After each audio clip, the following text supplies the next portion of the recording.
state in the land, there are prisoners so dangerous and so disruptive that they need to be shut away.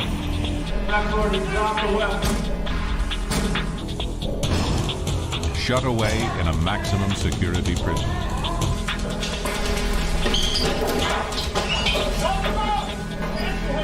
This isn't a prison that the inmates run. We run this prison. Inmates who get sent to a Supermax facility, like Minnesota's Oak Park Heights, are the baddest of the bad.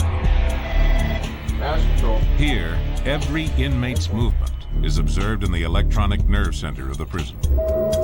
Send the passenger down, 2 rear, 1 staff, 1 inmate. In this Supermax, prisoners step out of line at their own peril.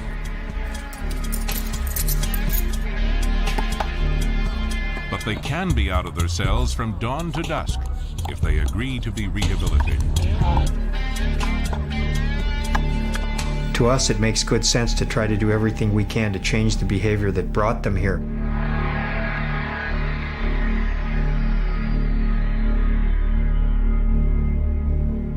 At Oklahoma's Supermax facility, H Unit, the main method of control is containment. Prisoners live in a subterranean world, locked down in their cells 23 hours a day. As far as rehabilitation, I don't really do a whole lot of worrying with that. If he has a weapon, we'll use our electronic shield, which puts out 50,000 volts.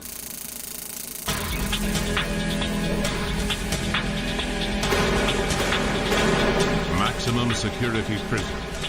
How to contain and control America's most dangerous criminals.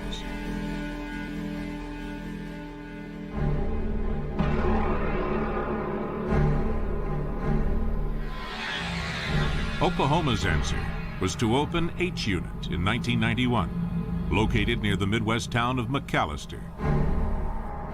No one's ever escaped from this institution. It is a multi-walled cement structured building. It's underground. There's a lot of dirt around the outside perimeter of it. Never say never, but it would be highly difficult for somebody to get out of H Unit. You are literally underground. You can see no trees, no grass. You can see no land horizons. You cannot see any sunsets.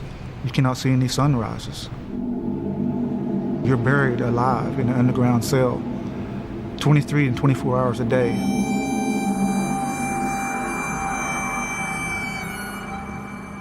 Oh, I wouldn't say buried alive, but it is hard. It's hard time. There's no way around that, but it's meant to be hard time.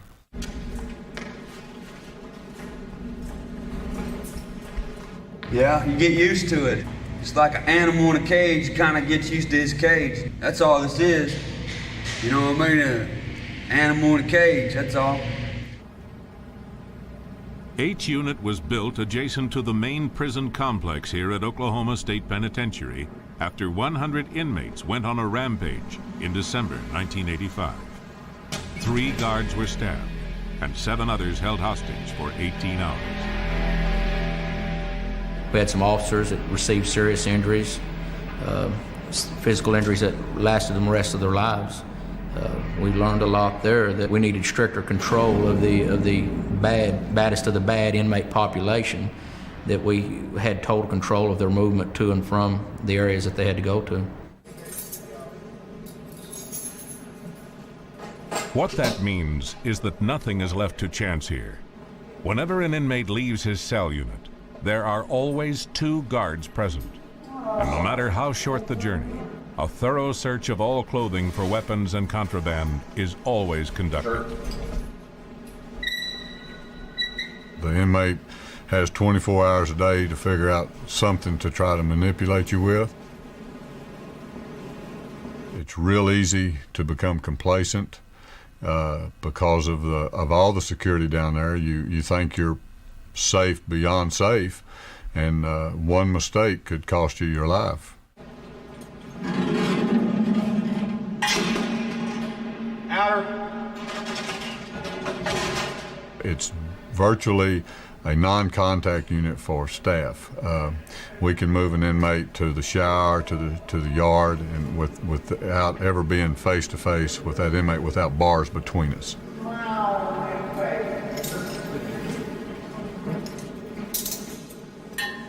Double murderer Teddy Wilkins has only a short distance to walk to the yard for his daily hour of exercise. But he's still restrained with handcuffs behind his back and leg irons on his ankles.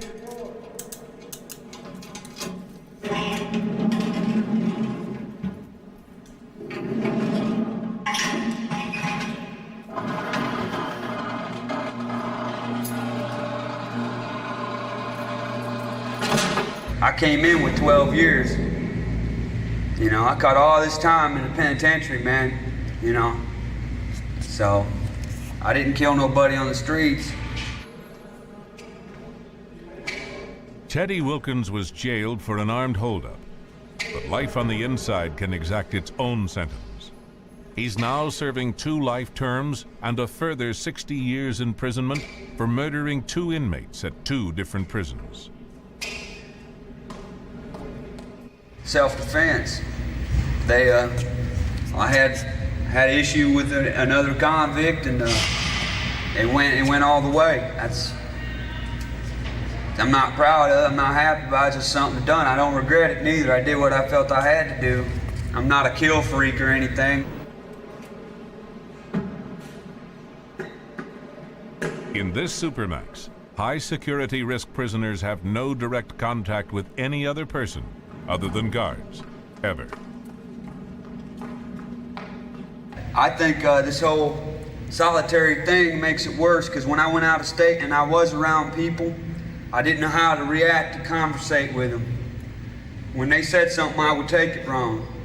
We don't ask them to come here.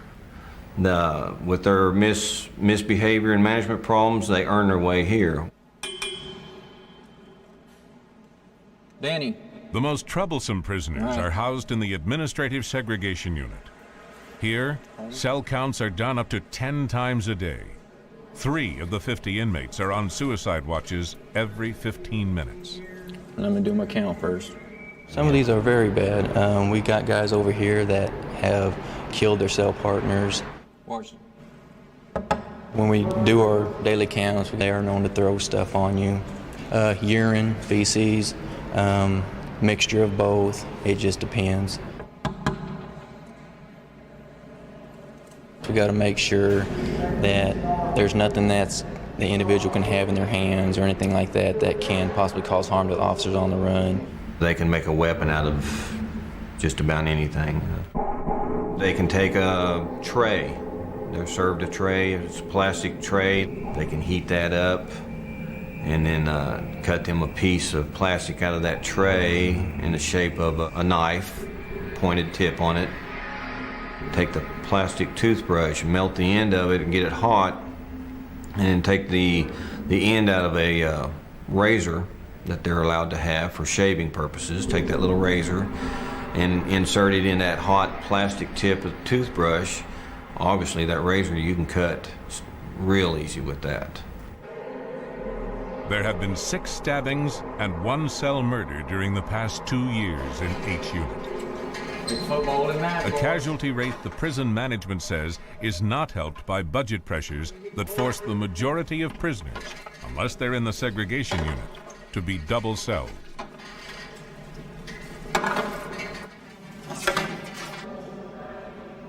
We try to screen to make sure that we don't have enemies in cells together.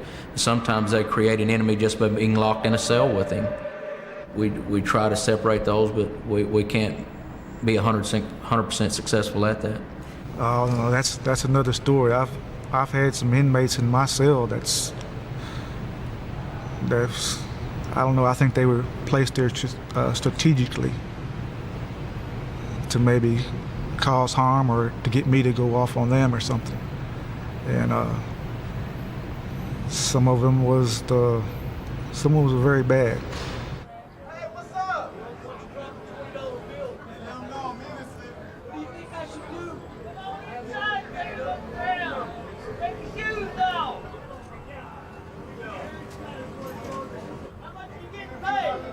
Johnny Tallbear, serving a life sentence without parole for murder, has just been released back to the general population of the prison after 3 years in H Unit. I describe H Unit as barbaric and heinous. It's a unit that should not have ever been built, not here anywhere in the United States of America.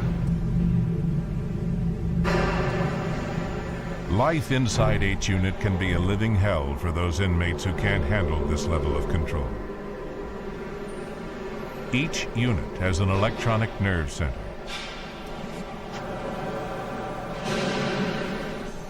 No cell door opens without its involvement, and no human movement happens without its being aware.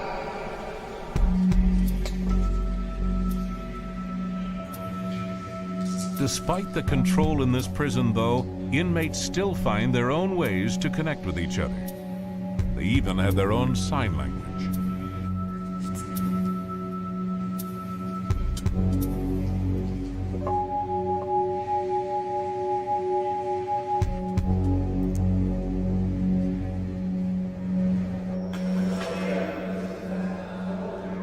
These prisoners may be denied human contact. They may be denied fresh air and sunlight. They may be denied most of the things that make us human.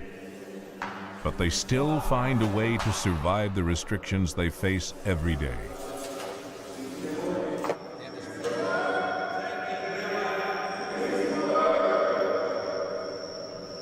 Despite the prisoners' ingenuity, H Unit does house Oklahoma's most dangerous prisoners, and they treat them accordingly.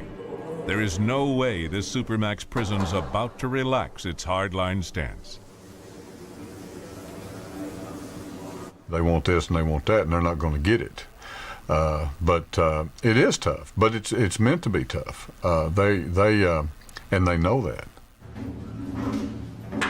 The inmates refuse to cuff up. Let's get him against the wall again. Put him down on the ground. Handcuff, leg iron. I'll give you the command. Stand him up. Put him against the wall. Listen to my command. Go.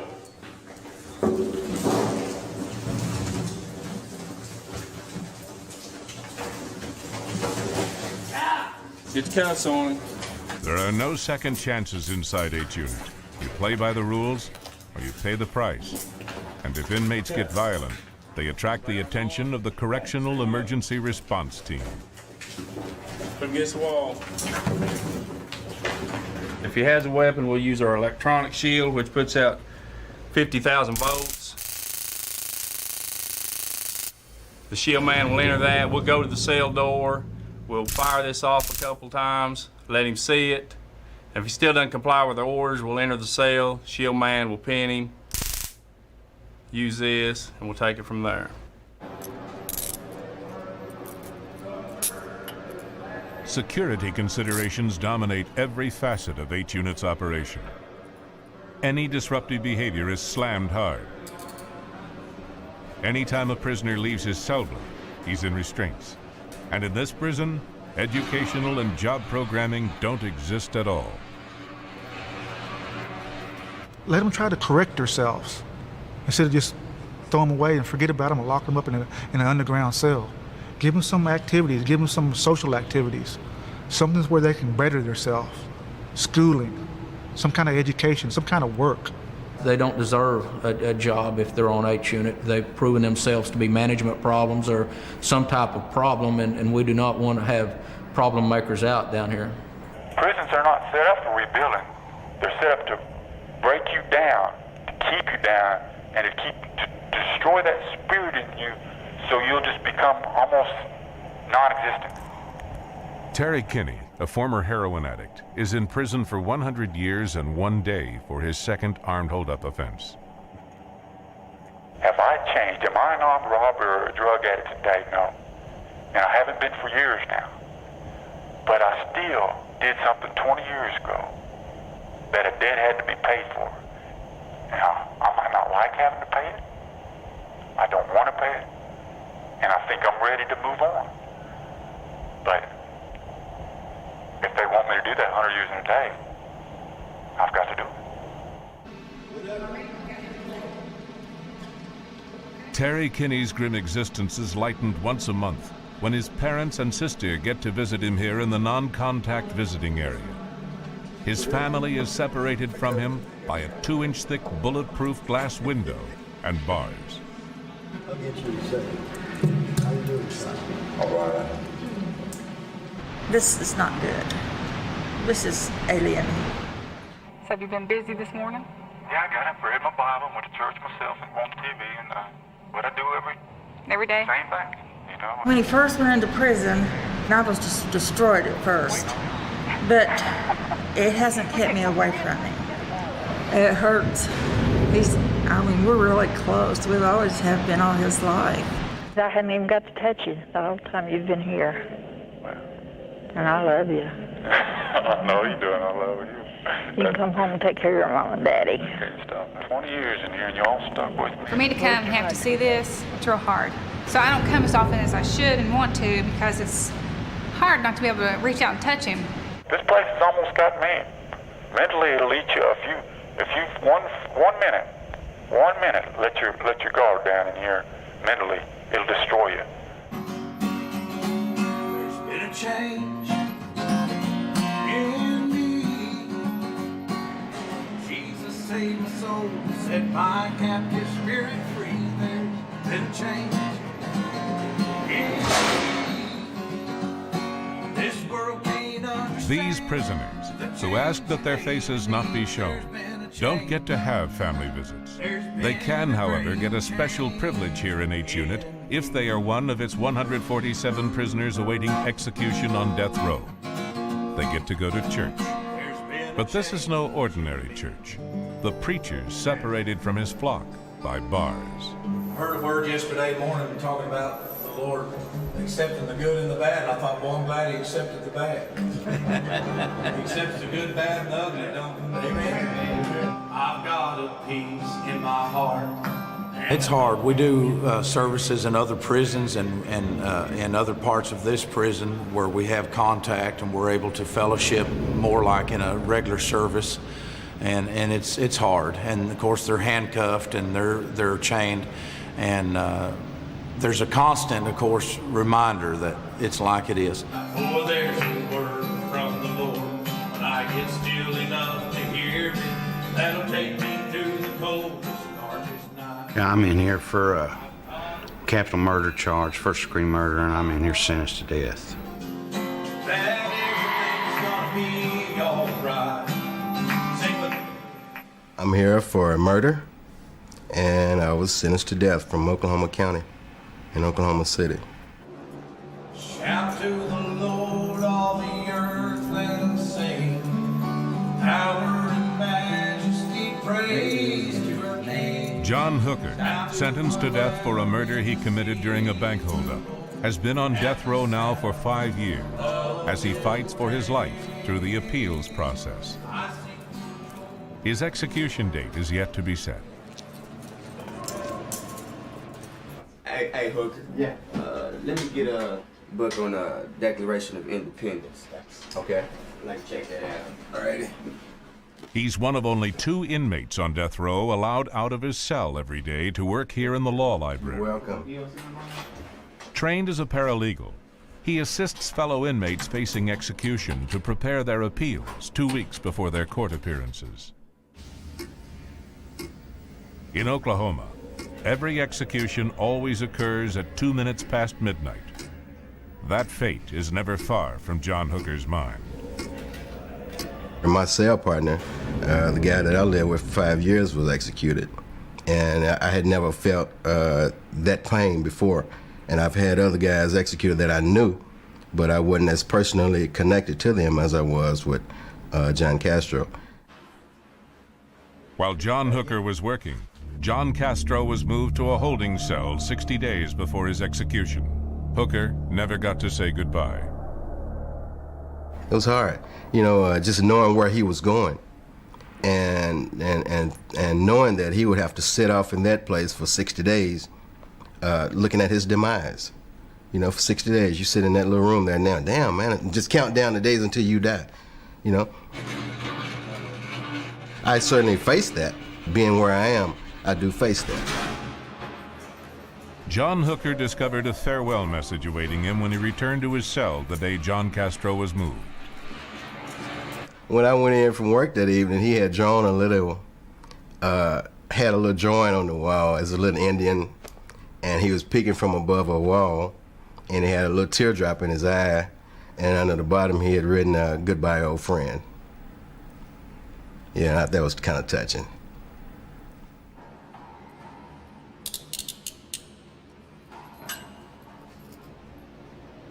One way or another, I'll be off death row within a year. I'll either be executed, or I'll have my case modified, or a new trial.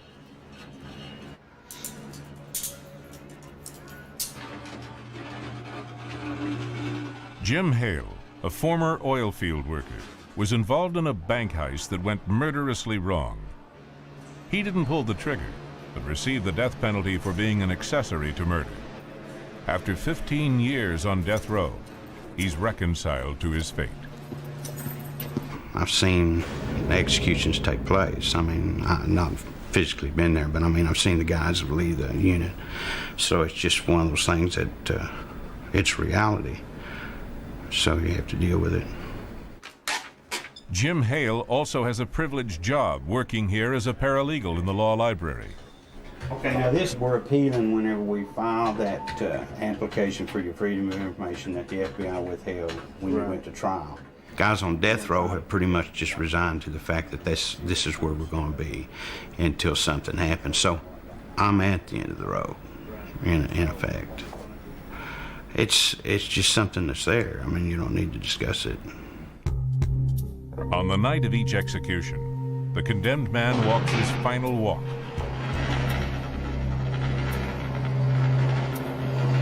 From the holding cell to the execution chamber, escorted by the warden and a restraint team. It's not a natural thing to do, you know, but it's the law, and I've to be able to have the job I've got and the responsibilities I've got, it's something I have to do.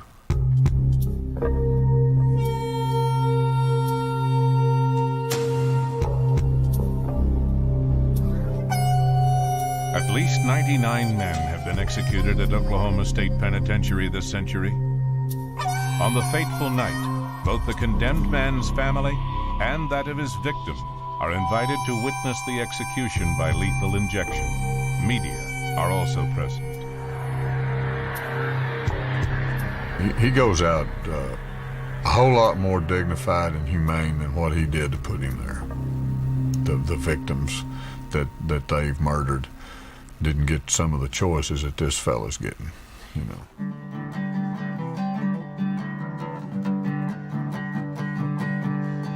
Children laughing in a land far away, in a land where there's a difference between night and day. Buried alive, in a few more days, they'll bury me dead.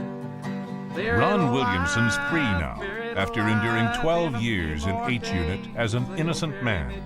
9 of those years were on death row, where he escaped execution by just 5 days. I had been to an execution meeting where the warden was getting ready to ask me where I wanted my body sent to, and that was an eerie feeling. The years behind bars took their toll. Williamson dropped 90 pounds in weight while he was in H Unit. The former Yankees baseball pitcher was wrongly convicted of murdering a 21-year-old woman, Deborah Carter, in the small Oklahoma town of Ada on December 7th, 1982. I never murdered Deborah Carter. I never murdered her. Williamson's lawyer, Mark Barrett, forced the reopening of the case with the help of Barry Scheck, a former O.J. Simpson attorney and founder of the Innocence Project. They proved with DNA evidence that Williamson was never at the scene of the crime. And when you guys came in there and told me that the DNA had come back negative and that I was no longer that character that they had portrayed me as for 12 years, I was extremely happy. What did you do? I cried. I was so happy. Tears of joy It was the most poignant I've felt in my entire life. Surviving 9 years on H Unit's death row has scarred Ron Williamson deeply. And while it's the only place in the prison where inmates get to exercise 6 at a time, Williamson avoided the yard. There were vicious arguments, vicious fights, attempted murders. I've been threatened with my life so many times. I didn't back down. I fought, and that left people knowing that I'd fight. When they built McAllister, they had that in mind for you. You are going to suffer some pain while you're here, and large amounts of it.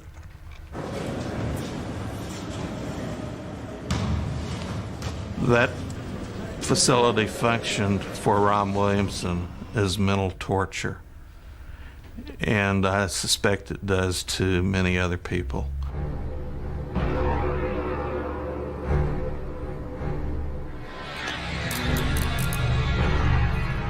It's pretty tough. It really is. The public wants that. Oklahoma's always been pretty tough, but as far as the security part of it, no, I don't see that relaxing. I sure don't. It seems like whenever they do relax it, something will happen. I accept that there is a need for prisons from which a person has no possibility of escape. I do not accept that there is a need for prisons that deprive people of their humanity, and that is what ends up happening with a facility like H Unit.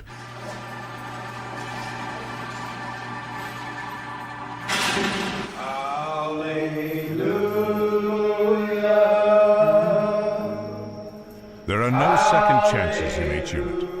This super maximum security prison isn't about to soften its hardline attitude to penal control. In Oklahoma, H Unit is real hard power.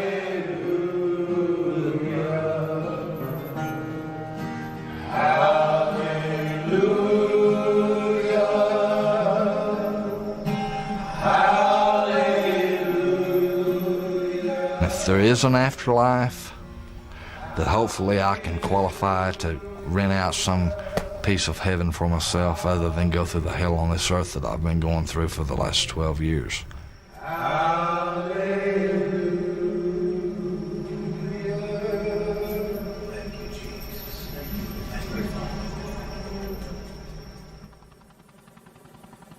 Snuggled into the lush prairie grass near Stillwater, Minnesota, lies another Supermax prison.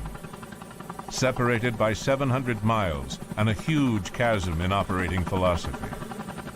The contrast between Minnesota's Oak Park Heights and Oklahoma's H Unit couldn't be greater.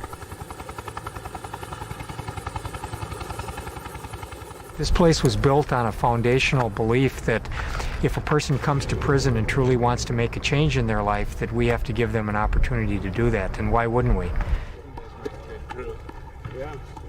The people that are here are not here for singing too loud in the choir. They are here for very violent offenses. Over 60% have committed murder. 80 to 100 of our inmates have 30 years before they get their first hearing. That's why these places can be very dangerous to work in. That's why you have to do different kinds of things to try to get those thoughts out of people's minds and have them look forward to something positive every day.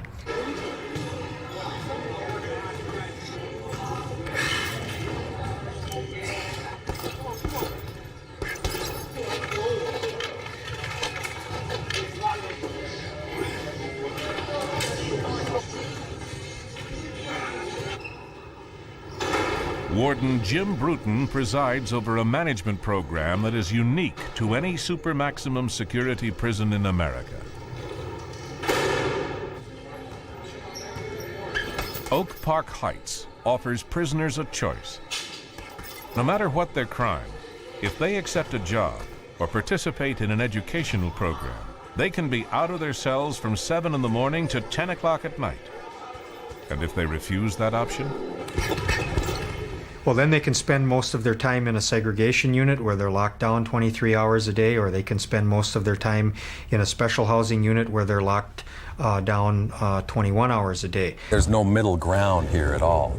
Either you stay focused on your program or you're slammed. You're in a cell, and that's it. Cameron Dodson has spent 20 of his 37 years in maximum security jails, mostly for armed holdups he committed to feed his drug habit. Dodson knows only too well the brutal reality of life inside. When I very first went to the penitentiary, I had a problem. There was another convict I was 17 years old, and he was looking at me, kind of weird. Fearing a sexual attack, Cameron Dodson approached the leaders of Aryan Brotherhood, the white supremacist gang that dominated inmates' lives at Washington State's Walla Walla prison. They gave the novice prisoner a butcher knife and a choice. To either kill the dude or be a punk. Meaning either kill him or be a sissy or something, And so I stabbed the guy right in front of the tower, He survived, yeah. But he never looked at me crazy again. Cameron Dodson eventually fell out with the Aryan Brotherhood over a drug deal that went sour. But here at Oak Park Heights, drugs aren't driving his life, education is. That's it. I'm almost done with my AA, and I'm setting up a bachelor's program right now. I'm going to major in political science with a pre-law emphasis, and then I'm going to go to law school when I get out. Maybe that education, maybe the literacy programming that the individual's involved in, or that college degree will prevent them from committing a crime on the outside. The prisoners who have taken the option to study get to walk unescorted to their classes. Their freedom of movement, however, does come at a price. They are pat-searched and scanned by metal detectors whenever they leave one unit for another. We're always on the lookout for weapons and contraband. There really is no other way to detect contraband than by scans, body searches, metal detector use. It helps keep the neighborhood safe. This could be any college library. It's not, though. These students are the toughest and most dangerous criminals in Minnesota. Yet they want for nothing here at Oak Park Heights. All the best-selling books and magazines are available, along with a selection of over 2,000 videos. Computers are also accessible, but access to the internet is denied. I'll check this out. Sure. Librarian Sandy Vadnais has a body alarm she can activate if her safety is threatened. A SWAT team will arrive within seconds, but Sandy's never had to push the button. We have less trouble every day than a typical high school class. We have not had a major incident in the education unit in 13 years. So these are traditional Native American symbols, right? Okay. Yeah, I still got to put some other color. But you realize how modern that looks, don't you? Bernie Marks has been teaching art at Oak Park Heights now for 10 years. There's no guard in sight. It's a question of trust, really. If you show you trust them, they will trust you. It works out. Never had any problems. That's good. If you have a contrast, actually you might not need to go as dark with your background on yours. I've actually seen people do a full U-turn in this class. They discover for the first time, probably, that they are a human being with creative potential. They own it. They don't have to steal it, they don't have to rub for it, it's not forced upon them, they're not told to be, they're not told they're stupid and they can't do anything. They actually discover that they have things, and that is the transforming element, really. It's a question of self-worth, feeling good about themselves, and most of these guys, as far as I'm concerned, have never felt good about themselves, ever.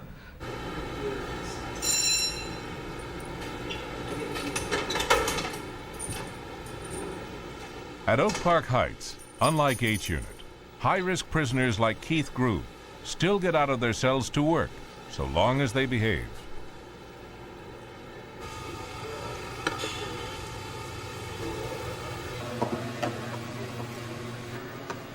Grube, a former prison officer, is serving a life sentence for murdering his wife. He and the other 14 workers here in the prison kitchen are all killers. Despite their crimes, these inmates work an 8-hour day in an environment surrounded by an array of potential weapons. Work in the kitchen, though, doesn't go unnoticed. Through this one-way glass, a guard in the adjacent security bubble constantly observes everything and everyone on the kitchen floor, assisted by security cameras. All kitchen knives are checked out from the store and then tethered with a padlock chain to a table. It can be an issue. You need to be aware of where those tin lids are, where the knives are, who has the knives, that the knives remained locked. Inmates like murderer Zach Persons don't get to work here in the kitchen until they've been in the industry or education units for 6 months and had a positive assessment. But the guards never relax.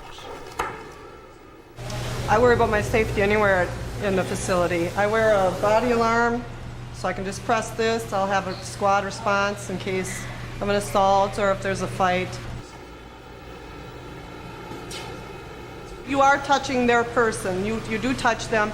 They will try sexual innuendos to see if you'll bite, and you just have to remain firm, fair, and consistent with them and with the whole general population. And this isn't a prison that the inmates run. We run this prison. Pivotal to that control is the electronic nerve center of the prison, the master control room. Master control. Rear, please. J1 on the street. 10-4. Secure the front open to rear. I'm going to send the passenger down to rear, 1 staff, 1 inmate. All movement is observed here from the security cameras that sweep every inch of the prison. All doors and elevators can be opened or shut from this facility. We literally can take control of all the institution and run everything from in master control, or one part of the institution, each unit we can control. We give the power to the units, we can take the power away from the units. The telephones are monitored, incoming and outgoing mail is monitored, there are cameras everywhere.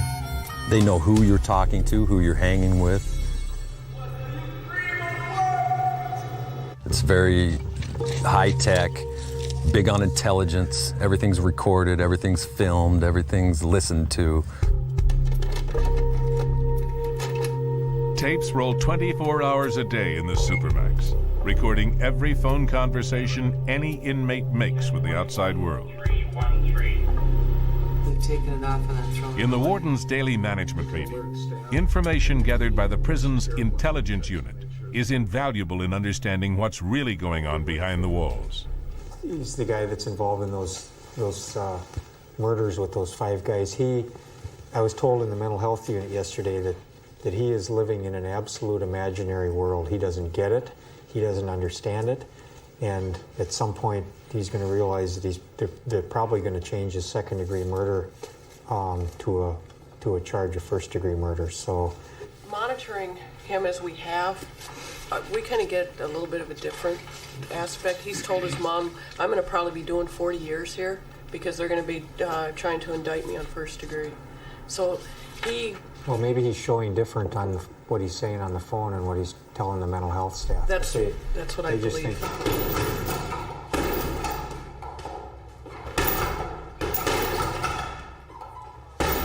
There's room for a potential violent outcome here. But it seems like the minute something occurs, they're there so quick. It's almost like you would stop and say to yourself, this cell is bugged. You know what I'm saying? That's what crosses your mind. You know, I mean, if you fart in here, before the smell get out the room, the administration know you broke wind. Walter Anderson, a former Golden Gloves boxer in the super heavyweight class, is serving out a 40-year sentence for cocaine importation.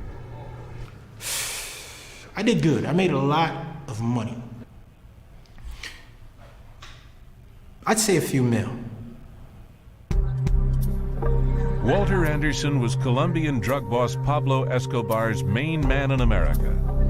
When Anderson was finally arrested in 1991 after 5 years on the run, $3 million worth of his property and assets were confiscated.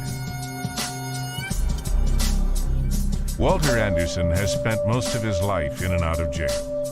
He belonged to a Harlem street gang at 11. It didn't take long to be influenced by what he saw around him on the hard streets of Harlem. I've always been fascinated with the drug life. When I was a kid, I washed one of the biggest drug dealers in New York City's car. I used to hang out on 116th Street, and he pulled his car up one day, and I washed his car. And I saw what he had and knew how he'd gotten it. And it impressed me right then. By 13, Anderson had already been questioned for a murder. The street gang he was in was subcontracted by the mafia. We went from just selling drugs on the street corner to kidnapping rival drug dealers, extorting rival drug dealers, murder for hire, you know, and we had a good name for ourselves. At Oak Park Heights, Anderson has fallen foul of the rigid rules that drive life in the Supermax prison. He's locked down 21 hours of every day now in the special housing unit after losing his privileged job working in the kitchen. You know what happened? I would go back to the unit to call my attorney, to call the stockbroker, stuff like that, every day at a certain time, like at 10 o'clock. Then what would end up happening was I would basically forget to punch out. Then sometimes when they checked my cards, they saw that there was times where I would go to the foreman and say something, and he would write it in and correct it, and there was times I didn't. Then I didn't. Not that Walter Anderson's complaining too much. In all honesty, since I've been over there, I kind of like this. I exercise in the morning, I go to the yard, I run, I come back, we go to the gym, come back, take a shower, and I ain't got to work. I can see you're still in shock. If I was good at working, I would never came to jail in the first place. You know, I'm an equal opportunist, an entrepreneur, and this makes it difficult. So I'm not all that hopped up about working, but like I say, I go along with the program.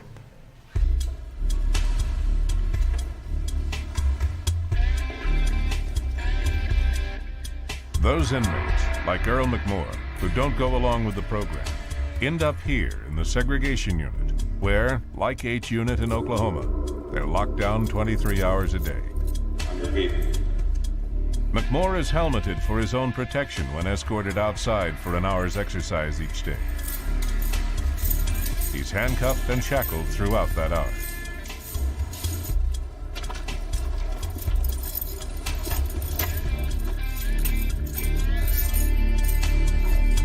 Prisoners can work their way out of the segregation unit to a less restricted security status with good behavior. Good behavior will get you good rewards. Bad behavior will be severe penalties.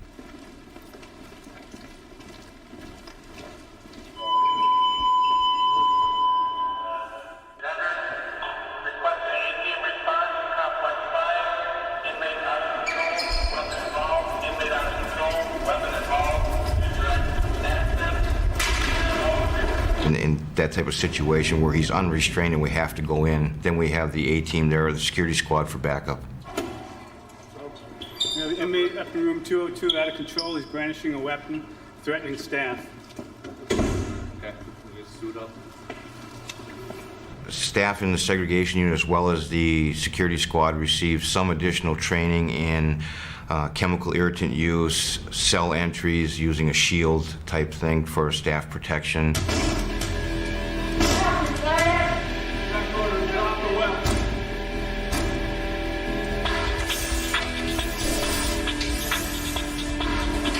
The security squad uses a capsicum spray to contain disruptive prisoners.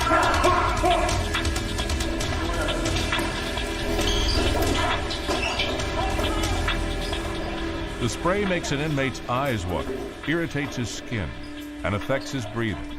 It's enough to disorient the prisoner until he can be contained. capsicum spray's side effects can last for up to an hour, but will disappear within 2 minutes if the victim is placed under a shower.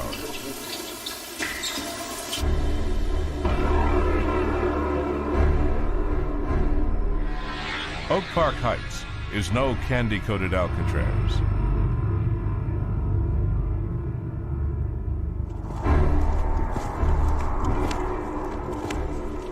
This super maximum security jail is regarded by prison insiders as one of the most secure in America.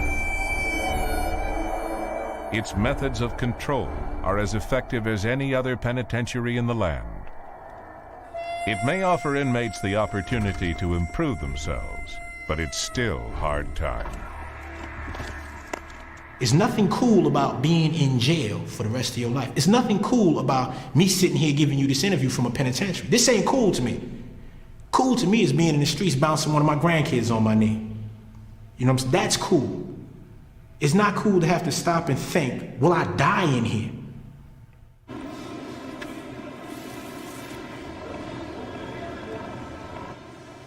Here, prisoners may get to work.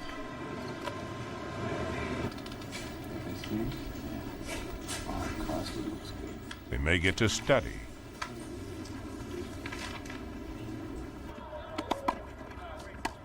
They may get to play.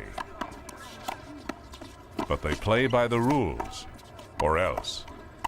Yes, we are given those choices, and I think choices are things that we need for a healthier relationship with ourselves and with the people around us.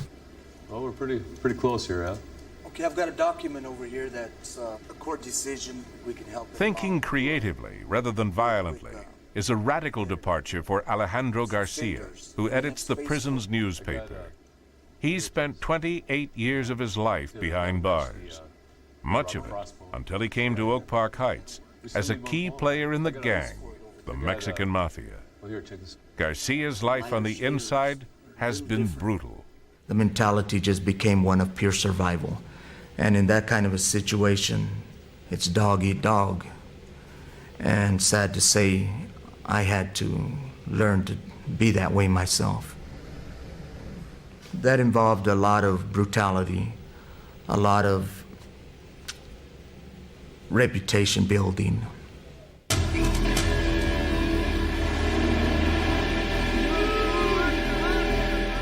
Garcia was one of 4 ringleaders behind the brutal Santa Fe prison riot in New Mexico in 1980. For 3 violent days, inmates took control of the prison. The riot was over. 33 people lay dead. 156 were stabbed. It was an experience, Garcia says, that changed him forever. I'd had enough of that kind of lifestyle, that my giving somebody an order or my giving my influences towards it, the killing of somebody, was not who I really was and who I really wanted to be in life. And I didn't want to spend the rest of my life in a cage. The pen now challenges Alejandro Garcia more than the sword. Studying for a bachelor's degree, he believes the programming available at Oak Park Heights has been critical in reinforcing a positive attitude in himself and towards others. But you know what you did. You know, you have to make amends for it inside of yourself. You have to find that person that you really want to be, that person that you really are capable of being, and bring that person out.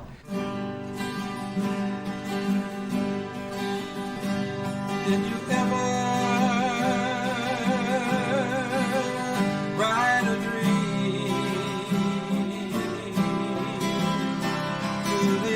For these hardened criminals, Oak Park Heights offers them a way forward no matter their crime. The music they write is not of violence. It's not of survival. It's about dreaming of another life, another way, a world they left behind. Whatever you may have committed in the past, if you can make something better of that person that did that back then you obviously you come out a better person. Did you ever watch the leaves as they drifted, drifted, drifted off the trees. Did you ever? When you look at a high security prison like this and look at 17 years of operation, and you can say there's never been a homicide here, there's never been an escape here or an attempted escape, that we have virtually no drugs, that we have virtually no weapons in this institution, that we have no significant gang activity. It works here, and it makes good sense to try to do everything we can to change the behavior that brought them here. And you start that out by the way you treat people. Towards that new life formed, then you had a miracle. They're all around, yes, you've had a miracle. They're easily found.